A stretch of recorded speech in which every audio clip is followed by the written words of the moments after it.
बिस्मिल्लाहिर्रहमानिर्रहीम। अस्सलाम वालेकुम नाज़रीन, आप यूट्यूब चैनल देख रहे हैं। मैं इमरान खान हूँ। मियां नवाज शरीफ साहब ने अपना रिकॉर्ड टूटने नहीं दिया, बल्कि मियां साहब का जो सबसे करीबी आदमी है उसने भी मियां साहब के नक्शे कदम पर चलना पसंद किया। दोनों पाकिस्तान छोड़कर चले गए। कुर्सी जैसे ही छीनी वैसे ही जो है वो जहाज की कुर्सी जो है वो बुक हो गई। यानी या तो कुर्सी पे बैठेंगे और अगर कुर्सी नहीं रहेगी तो फिर जहाज की कुर्सी पे बैठेंगे और पाकिस्तान छोड़कर अपने देश चले जाएंगे। कादी फायद ईसा ने 24 घंटे पाकिस्तान में नहीं निकाले। यानी जिन जजेस ने उनको इज्जत बख्शी उनकी अलविदाई तकरीब में आए, कादी साहब ने उन जजेस की भी तकरीब में शिरकत करना गवारा नहीं किया। यानी justice Yahya Afridi chief justice of Pakistan बने, बहुत सारे लोगों ने उसमें शिरकत की, लेकिन कादी फायद ईसा उसमें शिरकत किए बगैर पाकिस्तान से चले गए। ये वो शख्स है जो चीफ जस्टिस ऑफ पाकिस्तान के ओहदे से उतरने के बाद 24 घंटे पाकिस्तान में नहीं रुक सका। बातें करता है हुबुल वतनी की, बातें करता है पाकिस्तान की, बातें करता है आईनी पाकिस्तान की, बातें करता है इंसाफ की सरबुलंदी की, बातें करता है इंसानी हुकूक की। लेकिन हालत यह है कि जिस मुल्क का वो चीफ जस्टिस था वो अपने ओहदे से उतरने के बाद 24 घंटे भी उस मुल्क में नहीं गुजार सका, बल्कि मुल्क को छोड़कर निकल लिया और मियां नवाज शरीफ साहब की रवायत जो है उस पर चलना शुरू कर दिया। अब कादी फायद ईसा साहब जो है वो इस मुल्क में फस्तायत का एक बाजार गर्म करके छोड़कर गए। आज भी रिपोर्टें आ रही हैं कि पाकिस्तान में जो लॉ एंड ऑर्डर की सिचुएशन है, जो अदलिया की सूरत हाल है, वो दुनिया के 142 मुल्कों में से 140वें में पाकिस्तान है। जो टॉप 3 मुल्क है ना जिनके अंदर बदतरीन पाकिस्तान के अंदर यानी लॉ एंड ऑर्डर की सिचुएशन जिन टॉप 3 मुल्कों में बहुत खराब है, उनमें एक पाकिस्तान है तीसरे नंबर पे पूरी दुनिया में। 142 मुल्कों में 140वें नंबर पे हम खड़े हैं। और ये कोई आज नहीं हुआ, ये पुराना खेल है। लेकिन जिन्होंने इस महात्मा को लाके तजर्बा किया था, जिनके लिए कादी फायद ईसा इंसाफ का एक देवता था, जिन्हें यह लगता था कि ये आदमी आएगा तो इंसाफ का बोलबाला हो जाएगा पाकिस्तान में, उन सारे लोगों को शर्म आनी चाहिए और उन सारे लोगों को जो है वो शीशे में अपनी शक्ल देखनी चाहिए और अपने ऊपर लानत भेजनी चाहिए कि हमने किस आदमी को सपोर्ट कर दिया था। यानी ये वो कादी फायद ईसा है जिसके दौर में फिर अदलिया बेहतर होनी चाहिए थी ना। इतना बड़ा महात्मा लाके आपने बैठा दिया था, इंसाफ का देवता, तो बेहतर होनी चाहिए थी। कोई बेहतरी नहीं आई, कोई बेहतरी नहीं आई और जाते जाते भी इंसाफ का गला घूंट कर गए। तो जनाब कादी फायद ईसा साहब जिन्होंने कहा था पाकिस्तान तरीके इंसाफ के लोगों को और जिन लोगों से वो नफरत करते थे, उन्हें कादी साहब ने कहा था कि अगर आप किचन की गर्मी बर्दाश्त नहीं कर सकते तो फिर आप निकल जाएं और छोड़ दें। तो कादी साहब अब आज भी किचन में खड़े हैं। हमने 2.5 साल इस फस्तायत को बर्दाश्त किया। 9 दफा तो मैं आपके सामने बैठा हूं जो गिरफ्तार हुआ। मुझे अगवा किया गया, रियासती जबर का मैं शिकार हुआ। इस मुल्क के इदारों ने मेरे ऊपर बदतरीन टॉर्चर किया, मुझे मेरा मौक़िफ़ बदलने पर मजबूर किया। मैं आपसे इंसाफ मांगता रहा और आपने मुझे बुलाकर इंसाफ नहीं दिया। तो कादी साहब हम तो किचन में खड़े हैं और खड़े रहेंगे, लेकिन आप इस किचन की गर्मी 3 साल तो क्या, 3 महीने क्या, 3 दिन क्या, आप 24 घंटे बर्दाश्त नहीं कर सके और चंद घंटों के अंदर आप फ्लाइट लेकर निकल लिए। अब तक की इतला के मुताबिक कादी साहब जो है वो पहुंच गए थे इस्तांबुल। अब पता नहीं आगे कहां जाएंगे। बहरहाल मियां नवाज शरीफ साहब को फॉलो किया उन्होंने, लंदन प्लान का हिस्सा थे दोनों लोग। तो मियां नवाज शरीफ साहब ने भी अपना रिकॉर्ड टूटने नहीं दिया। जैसे ही मियां नवाज शरीफ साहब का बुरा वक्त आता है, मियां साहब सबसे पहले टिकट बुक कराते हैं, सबसे पहले पाकिस्तान से निकलने की करते हैं कि निकलो पाकिस्तान से, इधर कोई पकड़ लेगा दलील करेगा। और पाकिस्तान में तो हालात वैसे ही मियां साहब के बहुत खराब है। जैसे ही गेम मियां साहब के हाथ से निकली, मियां साहब पाकिस्तान से फरार हो गए, निकल गए। अच्छा, मियां साहब ने निकल के जाना कहा था, पहले दुबई पहुंचे, वहां बादशाह है, लेकिन वहां पे भी मियां साहब का इस्तकबाल हुआ। लेकिन मियां साहब का सही इस्तकबाल हुआ जो ओवरसीज पाकिस्तानियों ने एडमंड फील्ड अपार्टमेंट जो मियां साहब के हैं उनके बाहर खड़े होकर जो इस्तकबाल किया वो तारीखी इस्तकबाल है और मियां साहब और उनकी नस्लें उसे याद रखेंगी। यानी ऐसा तो नहीं हो सकता कि आप पाकिस्तान आए, पाकिस्तान आकर आप एक जाली इलेक्शन लड़े, आप अवाम का मैंडेट चोरी करें, आप दोनों सीटें अपनी हार जाएं, लेकिन आप जिद करके बैठ जाए कि नहीं जी नहीं मुझे एक सीट दी जाए। फिर एक कैंसर दाता खातून जिनको जेल में रखा हुआ है वो आपको 70,000 की लीड से शिकस्त दे और उसके बाद आप रोना शुरू कर दे, नहीं जी नहीं मुझे ये सीट चाहिए। तो फिर निजाम आपका आरओ आधी रात को तब्दील करके दूसरा आरओ लगा के आपके हाथ में एक जाली फॉर्म 47 पकड़ा दे कि एलो मियां साहब तुम जीत गए हो। और ये सारा कारनामा करके आप बाहर जाएंगे तो ओवरसीज पाकिस्तानी आपको छोड़ेंगे। लंदन में आपकी बेटी वजीर आला नहीं है। यानी मुझे हैरत हो रही थी कि लंदन में जब एहतजाज हुआ तो ना वहां आंसू गैस चली, ना वहां डंडे चले, ना वहां टॉर्चर हुआ, ना वहां फस्तायत थी, ना लंदन में जो है वो दफा 144 का नफाज हुआ, ना वहां पे लोगों को गिरफ्तार किया गया, ना वहां पे किसी ने रबड़ की गोलियां चलाई, कुछ भी नहीं हुआ। ये वही होगा जहां नवाज शरीफ और उसका खानदान होगा, जहां ये जालिम रहेंगे, जहां पाकिस्तान की एस्टेब्लिशमेंट और पाकिस्तान की फस्तायत ज़दा हुकूमतें होंगी, वहीं पे ये सारी हरकतें होंगी और कहीं नहीं होगी। दुनिया को इस बात की समझ आ गई है कि हम जिन लोगों से टैक्स लेते हैं वो हम पे एहसान करते हैं, हमने उनका एहसान मानना है, उनकी खिदमत करनी है। पाकिस्तान में उल्टा सिस्टम है, अवाम से टैक्स लेते हैं, अवाम इन्हें पैसे देती है, ये अवाम के ऊपर ही बादशाह बन के बैठ जाते हैं, फिर अवाम को डंडे भी मारते हैं, अवाम को सोटियां भी मारते हैं, अवाम को रबड़ की गोलियां भी मारते हैं, उन पे आंसू गैस भी फेंकते हैं, उनकी बात भी नहीं सुनते, उनके ऊपर टैक्सेस भी ज्यादा लगाते हैं और उनके लिए जिंदगी को तंग भी कर देते हैं। फिर इंसाफ नाम की कोई चीज भी उनको अवेलेबल नहीं है। ये सिर्फ पाकिस्तान में हो सकता है, मौजूद मुल्कों में ऐसा नहीं होता। बहरहाल मियां नवाज शरीफ साहब का जो आइडिया है वो हमेशा से बहुत अच्छा रहता है। उन्हें बिल्कुल वक्त से पहले पता लग गया कि बुरा वक्त आ गया है, लिहाजा निकल लो पाकिस्तान से। तो नवाज शरीफ साहब एक मरतबा फिर अपनी रवायत को बरकरार रखते हुए पाकिस्तान से फरार हो गए। वहां ओवरसीज पाकिस्तानियों ने बेहतरीन नारेबाजी के साथ मियां साहब का इस्तेमाल किया और उन सबका जो सबसे फेवरेट नारा था, जो ज्यादा मैंने सुना, वो ये था कि मरियम के पापा चोर हैं। ये नारा सबसे ज्यादा ओवरसीज पाकिस्तानियों ने लगाया। आप रिकॉर्ड निकालकर देख भी सकते हैं। बहरहाल मियां साहब ने अपनी कुव्वते फैसला से काम किया और फौरी तौर पे निकल ली। मियां साहब अच्छी तरह जानते हैं कि उनका दौर खत्म हो गया। मियां साहब को आइडिया है कि अब इस निजाम के पास इमरान खान के सामने घुटने टेकने के अलावा और कोई रास्ता नहीं है। जितने रास्ते थे सारे अपनाकर देख लिए और खबरें कुछ ऐसी आ रही है, मिसाल के तौर पे एयरलाइन के ऊपर टिकट चल रहे थे, मैंने सोशल मीडिया पे देखे हैं, खुद मैंने वो खबर नहीं देखी, लेकिन हुकूमत कुछ इस तरह के फैसले कर रही है कि मुमकिन है कि हुकूमत छोड़ने पर रजामंद हो जाए और हुकूमत जो है वो हुकूमत को खत्म कर दे। वो इसलिए कि उन्हें लगता है कि इदारों ने उनको वो सपोर्ट नहीं दी जो सपोर्ट उन्हें बड़े बड़े मामलों में मिलनी चाहिए थी, लेकिन सपोर्ट तो मिली नहीं। अब काजी फायद ईसा साहब को क्या कोई और होता मिल जाएगा? देखिए, काजी साहब की शख्सियत ऐसी है, उन्हें कुछ भी मिल जाएगा वो ले लेंगे और वो दोबारा ओहदे पे बैठने की कोशिश करेंगे, क्योंकि बड़े बदमजा होने वाले हैं काजी साहब। ये दुनिया के जिस जमहूरी मुल्क में जाएंगे, अगर पाकिस्तानियों की इन पे नजर पड़ गई तो काजी साहब की अच्छी खासी इज्जत अफजाई हो जाएगी। मियां नवाज शरीफ साहब को तो इज्जत अफजाई की आदत पड़ गई है, तो काजी साहब वहां पे जो मुस्तफीन साहब थे, वकील साहब, जिन्होंने काजी साहब पे थोड़ी सी तनकीद की थी सुप्रीम कोर्ट ऑफ पाकिस्तान में, तो उनको इतनी मार पड़वाई कि वो लोगों को पहचान नहीं पा रहे। बेड़ा गर्क कर दिया पकड़ के एक वकील का। बहुत जबरदस्त तरीके से काजी साहब ने टॉर्चर करवाया उनके ऊपर। अब वो जो बेचारे वकील साहब हैं, उनकी जो हालत है, तो काजी साहब ऐसा कुछ यूरोप में आप नहीं कर पाएंगे। जिन मुल्कों में डेमोक्रेसी है, जमहूरियत है, वहां पे आप ये नहीं कर पाएंगे। लोग आपके मुंह के ऊपर आकर आपको आईना दिखाएंगे, आपको बताएंगे कि आपने पाकिस्तान में क्या किया है। बहरहाल काजी साहब बहुत बदमजा होने वाले हैं। मैं आपको ये पहले बता रहा हूं, अल्ताफ हुसैन साहब ने भी मियां नवाज शरीफ साहब को ताने देना शुरू कर दिए।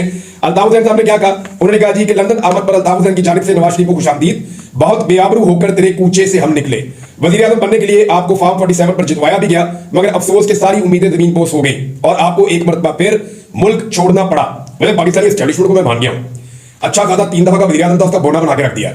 ये मैं सीरियसली आपको कह रहा हूं कि पाकिस्तानी एस्टेब्लिशमेंट ने अगर किसी सियासतदान से टिकाकर बदला लिया है ना, तो वो नवाज शरीफ से लिया है। यानी नवाज शरीफ ने एस्टेब्लिशमेंट को चैलेंज किया बगैर पब्लिक सपोर्ट के। चैलेंज वो करे जो खुद साफ हो, जिसने कभी करप्शन ना की हो, बेईमानी ना की हो, मनी लॉन्ड्रिंग ना की हो, दो नंबरी ना की हो, तो वो बंदा चैलेंज करे तो अच्छा भी लगता है। अब मियां नवाज शरीफ साहब ने मुंह चुक के हीरो बन के एस्टेब्लिशमेंट को चैलेंज कर दिया। एस्टेब्लिशमेंट ने ऐसा कमाल बदला लिया ना मियां साहब से, मियां साहब का छोटा सा कोना बना दिया। वहां लंदन में बच्चे दलील कर रहे हैं और वो नारे लगा रहे हैं, मियां साहब के आगे आगे भागते हैं, चोर चोर के नारे लगाते हैं। तो ये जनाब मियां साहब की वहां सूरत हाल कर दी गई है। जबकि अगर एस्टेब्लिशमेंट से किसी ने बदला लिया तो वो आसिफ अली जरदारी ने लिया है।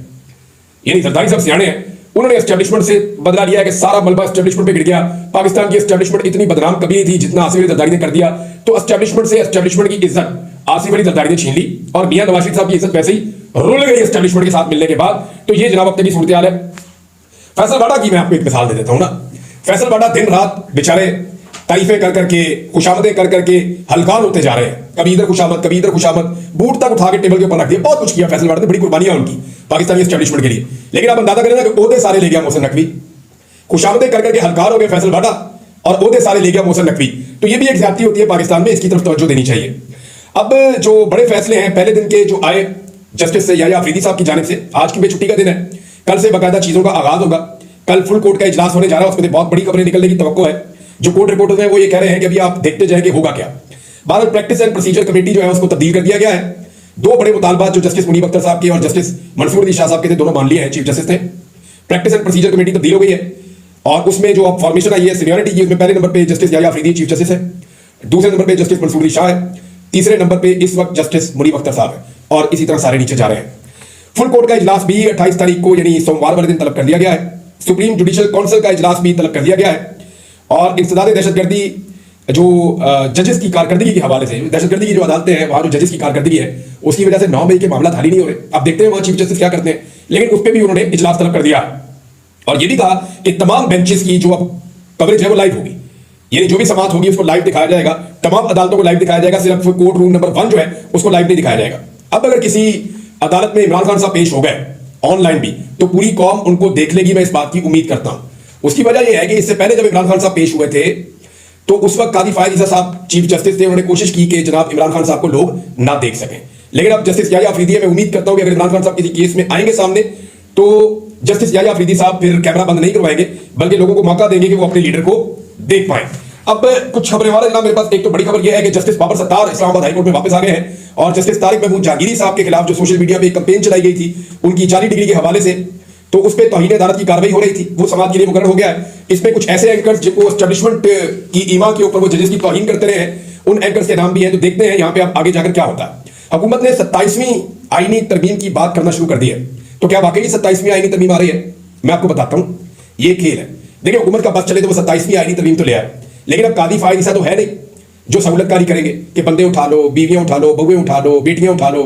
अब ये बड़ी सहूलतकारी तो कादी फायदी से ही कर सकते थे ना, कोई और जज तो नहीं कर सकेगा। और अगर याहिया अफरीदी साहब करेंगे तो वो भी कादी फायदी साहब बन जाएंगे जल्द, और एक दिन आएगा 3 साल बाद उनका टेन्योर भी खत्म हो जाएगा। तो लोग उन्हें किस तरह याद रखेंगे ये वो अच्छी तरह जानते हैं। 27वीं आईनी तरमीम का जिक्र इसलिए हो रहा है कि 26वीं आईनी तरमीम पर मट्टी डाली जा सके। इस वक्त जो है ना 26वीं आईनी तरमीम वो पाकिस्तान में नहीं पूरी दुनिया में डिस्कस हो रही है। पाकिस्तान की अदलिया के ऊपर जिस तरह का शब खून मारा गया है और जो जुल्म और ज्यादती पाकिस्तान की अदलिया के साथ की गई है, ऐसी सूरत हाल में 26वीं आईनी तरमीम पर से तवज्जो हटाना जरूरी है।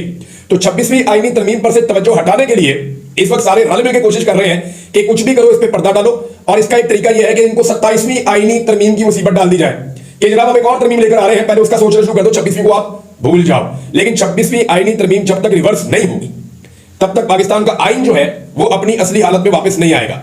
यहां पे अदलिया के ऊपर एक अटैक कर दिया गया है और अदलिया की हालत वो कर दी गई है कि न 3 में न 13 में, यानी अदलिया के दांत ही तोड़ दिए गए हैं। Justice Yahya Afridi chief justice तो बने हैं लेकिन बराए नाम होंगे, वो इतने इख्तियारात नहीं है जितने कादी फायद ईसा के पास थे। लिहाजा 26वीं आईनी तरमीम के ऊपर एक फुल कोर्ट बेंच बनना चाहिए, पूरी अदालत को मिलकर उसके ऊपर फैसला करना चाहिए।